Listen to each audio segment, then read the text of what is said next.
Selamat datang di Mata Dunia, program yang mengupas berita dan peristiwa global dari berbagai belahan dunia. Saya Sanas Kairus akan menemani Anda, berikut berita selengkapnya.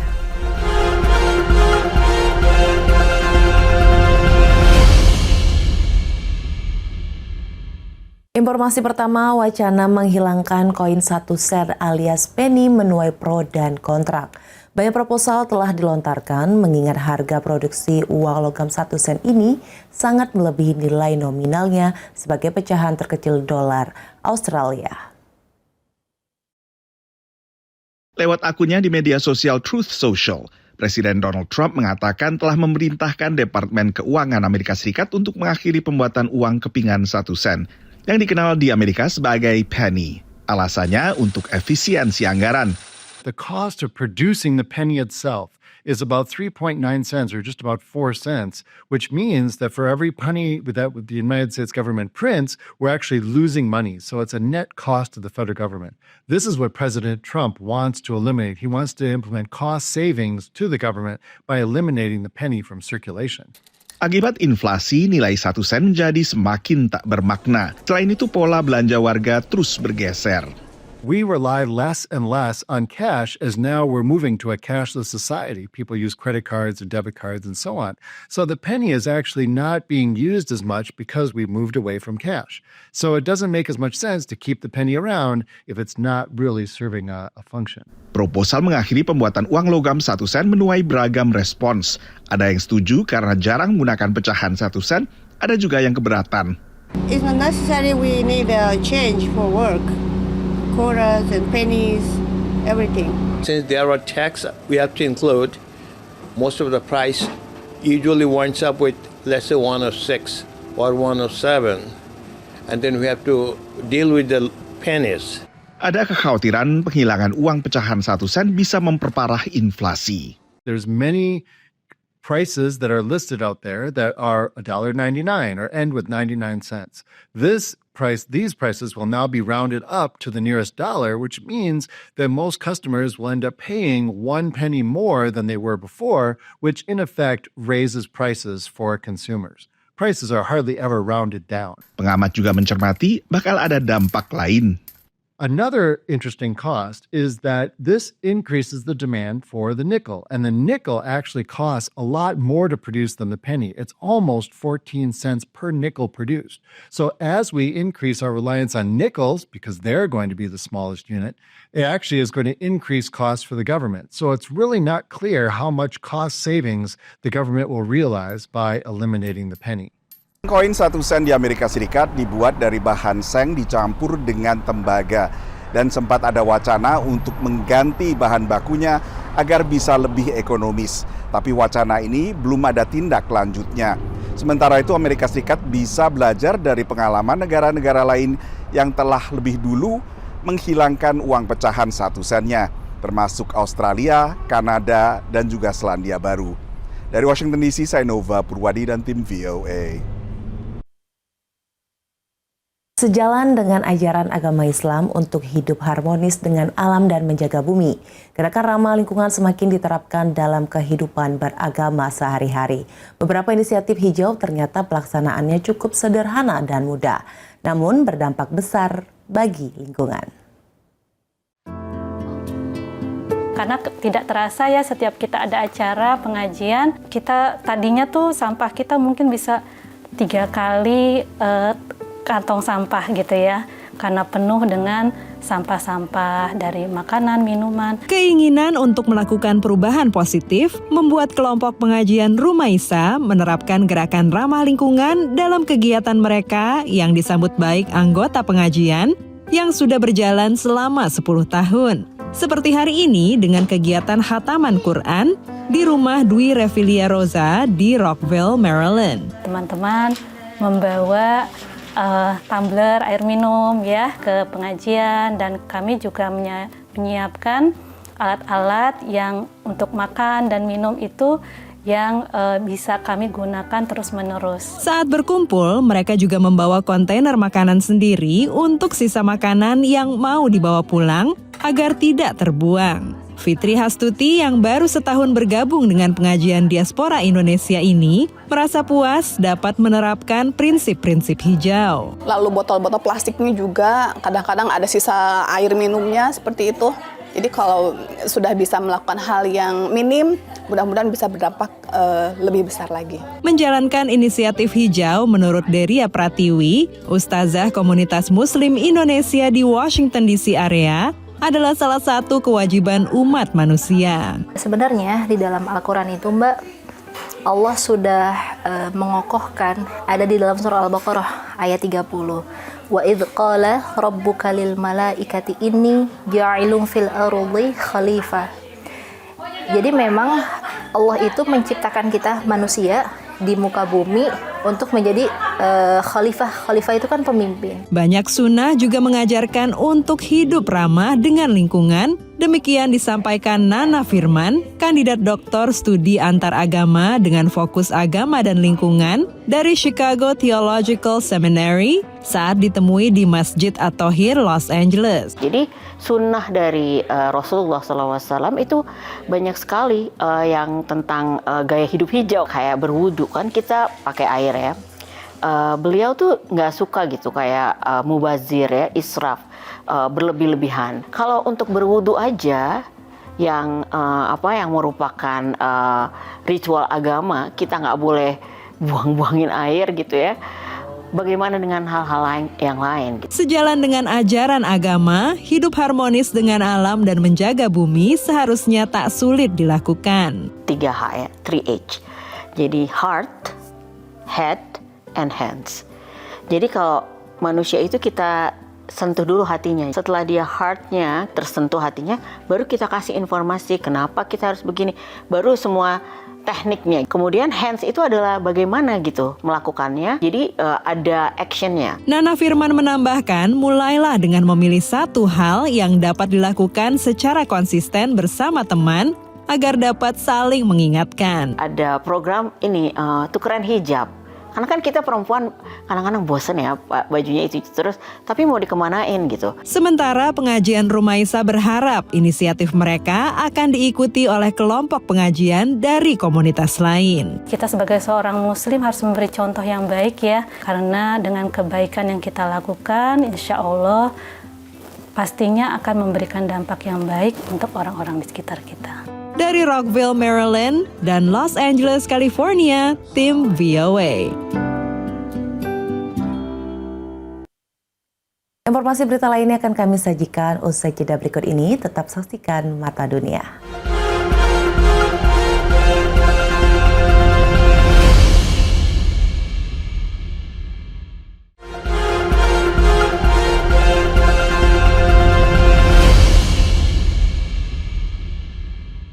Di tengah lusinan toko halal di metropolitan Washington DC yang masuk 10 besar populasi muslim terbesar di Amerika Serikat, sebuah toko baru punya strategi sendiri. Dimiliki pengusaha Afghanistan, Halal Depot menarget warga internasional dengan produk halal dari berbagai negara. Juga aneka daging lokal, organik, dan halal jabiha yang dianggap lebih sehat. Falls Church, Virginia, merupakan salah satu kantong permukiman warga muslim dari berbagai negara. Lusinan bisnis yang melayani komunitas, termasuk toko halal, terlihat di kiri kanan jalan. I used to go to other stores and it was designated for certain nationalities, and that made me to decide to open a multinational grocery store to have something for everybody. Halal Depot baru beroperasi Februari lalu. Well, the concept is to have like fresh produce and organic stuff from the local farms and have something for everyone. I just wanted to make it convenient for the area, for the neighborhood to walk in here so they don't have to like drive miles away. But also the main goal was to have a one-stop shop for the community. Walau pendatang baru, toko ini menarik sekitar 600-an pembeli per minggu. Well, the community is very diversified here. So we have people from Central America, to Europe, Asia, Southwest Asia, Africa. So there is people from all over the world in this area. The merchandise is from all over the world. Walaupun ini banyak konsentrasinya banyak makanan-makanan Timur Tengah, tapi spicesnya masih bisa didapat di sini. Dan saya juga pengen nyari ini nih, biryani spices. Jadi ini memudahkan saya kalau pengen masak nasi biryani. Nah, kalau menunya Ramadan tuh gimana? It's a good question. Biryani, sop ayam, mungkin saya bikin martabak. My mom's going to my aunt's house, and that's why we get some chocolates to go to somebody else's house. Is this like a specialty chocolate that you can only get in a halal supermarket? Yes. I couldn't find these anywhere else. Selain dari beragam produk dari berbagai negara, toko ini juga menggunakan sebuah strategi yaitu price adjustment. Price adjustment adalah penyesuaian harga. Misalnya seorang konsumen menemukan barang yang sama lebih murah di toko lain, maka toko ini akan bersedia mengganti selisihnya kembali kepada konsumen. Menurut imigran asal Afghanistan ini, salah satu andalan Halal Depot adalah bagian daging yang bukan hanya halal zabihah atau disembelih dengan tangan sesuai kaidah Islam, tapi juga organik. They are coming from Pennsylvania, which is more fresh and healthy. So we don't stock up frozen stuff, and we get them fresh 5 days a week. Monday through Friday, we get them from the local farms. Dengan fokus menyediakan produk halal berkualitas dari beragam negara, Halal Depot berharap bisa jadi langganan warga ibu kota, salah satu komunitas paling multi-etnis di Amerika. Dari Falls Church, Virginia, Aryatno Budianto, Ronan Zakaria, dan Dania Iman, VOA.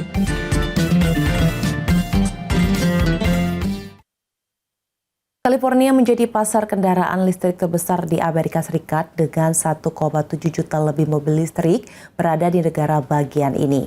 Meski banyak yang beralih ke mobil listrik, tapi jumlah stasiun pengisi daya belum cukup dan masih jauh dari target 500.000 yang ingin dipasang di seluruh Amerika Serikat pada tahun 2030. Warga Los Angeles Paul Williams membeli mobil listriknya 2 bulan lalu. This car's been fantastic. It's, a couple of reasons, right? Fuel, cost, and, it's just better for the environment. Namun ketika baterai mobilnya mati, Paul kehilangan sedikit antusiasmenya. Menurutnya, mengisi ulang baterai mobilnya membutuhkan waktu dan kesabaran. Like this one shows as working, but when you plug it in, it locks into the vehicle and you can't get unplugged, so you're stuck. So I have this car for about 3 years almost. It used to be very easy, whenever you come to charge, you could have, charge immediately. Lately is extremely difficult. Not too many charger, and also sometimes out of 3, 2 of them are not working. So sometimes you have to wait 2 hours before your turn comes. So. Volkswagen Amerika menawarkan pengisian daya cepat gratis selama 3 tahun sebagai insentif untuk mereka yang beralih ke mobil listrik. Dan semakin banyak perusahaan otomotif raksasa yang melakukan hal serupa seperti BMW, Porsche, dan Mercedes. Dengan semakin banyak orang beralih ke mobil listrik, kini masalahnya jumlah stasiun pengisian daya belumlah cukup. Beginning it was nice car, luxury car, 2 years free charge. 30 minutes fast charge, but the problem is this station is not working perfectly. They said 150 kilowatt, when you plug it in, 25 kilowatt. You have to wait 2 hours for the charge. If I knew, I didn't buy this car. California memiliki sekitar 41.000 pengisi daya kendaraan listrik umum, yakni yang terbanyak di Amerika. Jumlah ini tampak sangat banyak, tapi menurut para ahli, warga California membeli mobil listrik lebih cepat dibanding kemampuan negara bagian ini untuk menyediakan pengisi daya. California is where electric vehicles are growing the fastest in the nation, both for a variety of reasons. Right? In fact, I would say 3 reasons. Right, one is the policies, pretty strong policies. There was in addition to the federal tax credit, the people are much more environmentally conscious. Also, our high gas prices. Otoritas Federal Amerika ingin 500.000 stasiun pengisi daya terpasang di negara ini pada tahun 2030. Saat ini jumlahnya baru sekitar 180.000. Tapi menurut para peneliti di Laboratorium Energi Terbarukan Nasional Amerika, lebih dari 1 juta pengisi daya dibutuhkan untuk memenuhi tingkat permintaan saat ini. We have probably about 25% of what we need, maybe a little bit less. Pada akhir 2023, produsen mobil listrik Tesla yang bekerja sama dengan pemerintah federal Amerika mengatakan akan membuka stasiun pengisian daya untuk semua kendaraan listrik. Dan menurut sebagian besar produsen mobil, mereka akan mengadopsi standar Tesla di masa mendatang. Hal ini akan membuat lebih banyak stasiun pengisian daya dapat diakses oleh lebih banyak pengemudi kendaraan listrik. Dari Arlington, Virginia, saya Helmi Yohanes dan tim VOA. Informasi berita lainnya akan kami sajikan usai jeda berikut ini. Tetap saksikan Mata Dunia.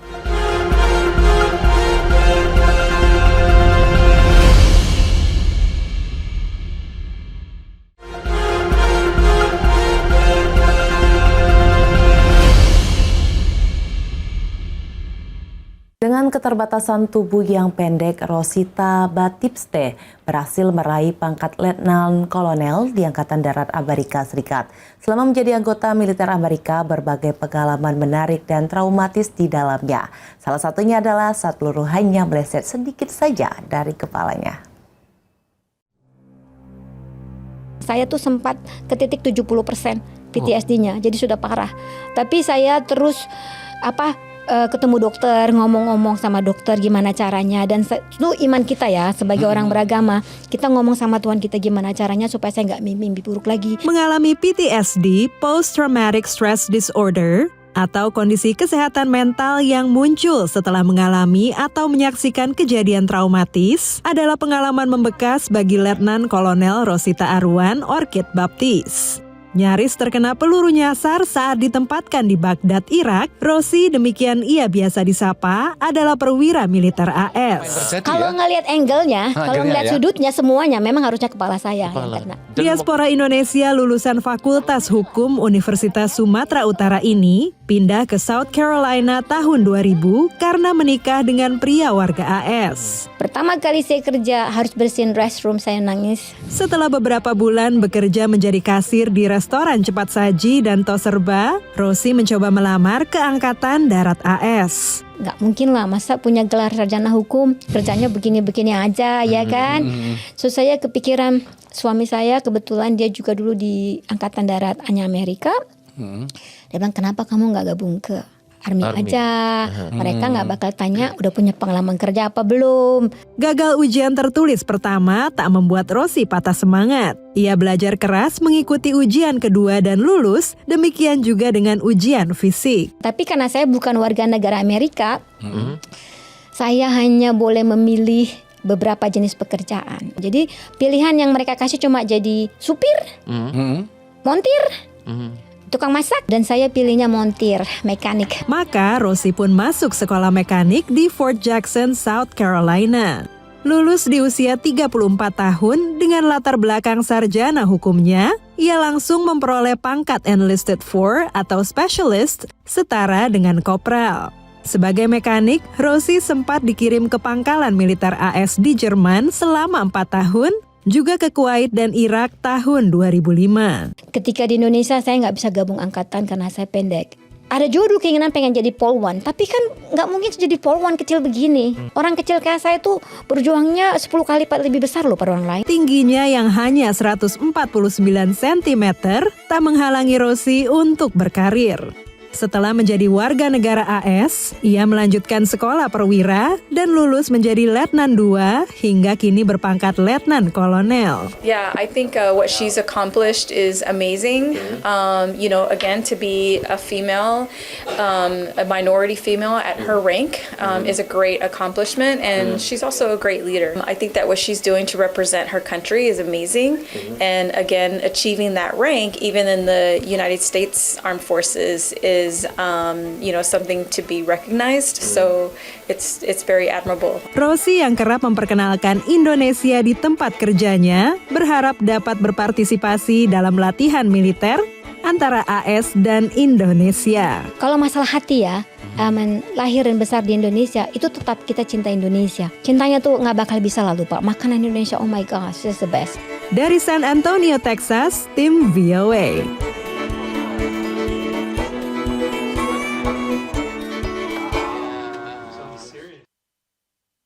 Informasi selanjutnya berasal dari beragam profesi dan latar belakang. Sekelompok pria warga kota New York berkumpul setiap pekan di sebuah butik untuk berbagi cerita dan hobi merajut. Saksikan bagaimana mereka menepis sekian banyak stereotip yang lekat pada kegiatan ini, mulai dari identik dengan perempuan hingga gaya hidup yang lebih irit. Mereka datang dari pekerjaan beragam, mulai dari ilmuwan, profesor, pekerja bidang informatika, hingga seni. Tapi mereka bersatu berkat hobi ini. Right now, trying to figure out how to decrease for the yoke, and hopefully it fits. I've had to rip this thing out like 3 separate times, so. Bagi editor di penerbitan Soho Publishing ini, merajut bukan hanya hobi, tapi juga saluran kreativitas. One winter, so I was like, I'm gonna learn the grandma and the grandpa hobbies. So I'm gonna learn how to whittle and I'm gonna learn how to knit. And I kept cutting my fingers whittling, so I stopped that pretty quickly. And then, I don't know, knitting I didn't expect to enjoy it. It was just a joke, but it was fun. Seminggu sekali, Jacob dan para pria ini menikmati merajut sambil ngobrol-ngobrol di sebuah butik di Manhattan. Bahkan Stephanus harus mengemudi 2 jam dari rumahnya. Yeah, this is for me for a special occasion. Trying to get to double the length by Wednesday. Just playing with yarn basically. Walau baru mulai belajar saat pandemi, keterampilannya menciptakan rajutan kompleks mengundang kagum. For me, it's like a therapy, something to quiet my brain down. Best friend has a baby that's 6 months old, and I was making this poncho for him, but my friends are also wisely asserting that it's going to be too tight, even though his head will fit in there. Profesor pemasaran di LaSalle University ini telah merajut selama 8 tahun. Seperti Louis, Grant Rogers juga sering merajut untuk orang lain. I do a lot of different stuff. So I do some stuff for myself. I do some stuff for my friends. Evan bahkan sudah jatuh cinta pada rajutan sejak umur 5 tahun. The sweater I'm wearing, I didn't make a pattern. It's just out of my head. And for every success I have a few failures. Ia merajut dimanapun, tapi yang paling disukai adalah saat naik kereta bawah tanah. Evan senang melihat reaksi orang. Say to me, oh, like must be an economic thing. Like that's great that you like knit, and must cost you very little to have clothes.